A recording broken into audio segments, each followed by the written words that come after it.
नादिया के कृष्णा नगर स्थित कालेरहाट तैथिया समवाय समिति का चुनाव हुआ है। ये चुनाव सुबह से ही तनाव के माहौल में हुआ। चुनाव के बाद मतगणना शुरू हुई और आज जैसे ही मतगणना शुरू हुई, इलाके में फिर से तनाव पैदा हो गया। तृणमूल पर मतगणना में धांधली का आरोप लगाया है। उन्होंने कहा कि मतगणना के दौरान तृणमूल की ओर से मौजूद पुलिस और चुनाव अधिकारी मतगणना केंद्र में कई मतपेटियां समवाय समिति लाए, उनकी गिनती की और वहां अपने तरीके से गिनती की और अपने हमारे गठबंधन की विजयी सीट तृणमूल के नाम घोषित कर दी। हालांकि स्थानीय तृणमूल कांग्रेस के क्षेत्रीय अध्यक्ष पीयूष सरकार ने भाजपा नेता द्वारा लगाए गए सभी आरोपों का खंडन किया है और कहा कि इस सहकारी समिति में कुल 9 सीटें हैं, जिसमें से 5 पर तृणमूल के उम्मीदवारों ने जीत हासिल की है।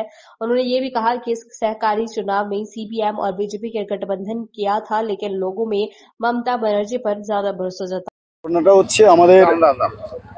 আমাদের তেতিয়া সমবায় সমিতির যে ব্যাংক, এই সমবায় সমিতির নির্বাচনকে কেন্দ্র করে আজ একটা বিরাট বিশৃঙ্খলা তৈরি হয়। এইখানে আমরা ভোট গ্রহণ কেন্দ্র থেকে যখন আমরা জিতব নিশ্চিত, সেই সময় শাসক দল এবং প্রশাসন যৌথভাবে পরিকল্পিতভাবে তেতিয়া সমবায় সমিতিতে দীর্ঘদিন পরে এখানে ভোট হচ্ছে। আগের ভোট ছিল সিপিএম এর, এবার সিপিএম বিজেপি জোট করেছে। আমরা 9টা প্রার্থী দিয়েছি, সিপিএম 5টা দিয়েছে, বিজেপি 4টে দিয়েছে। অলরেডি এখানে আমরা 5টা সিটে উইনার হয়ে গেছি, একটা সিট টাই আছে, টাই চলছে। আমরা ভোট গঠনের জন্য যা সদস্য সংখ্যা দরকার আমরা পেয়ে গেছি। আমরা মমতা ব্যানার্জির সৈনিক, মমতা ব্যানার্জি হয়ে আমরা লড়াইটা এখানে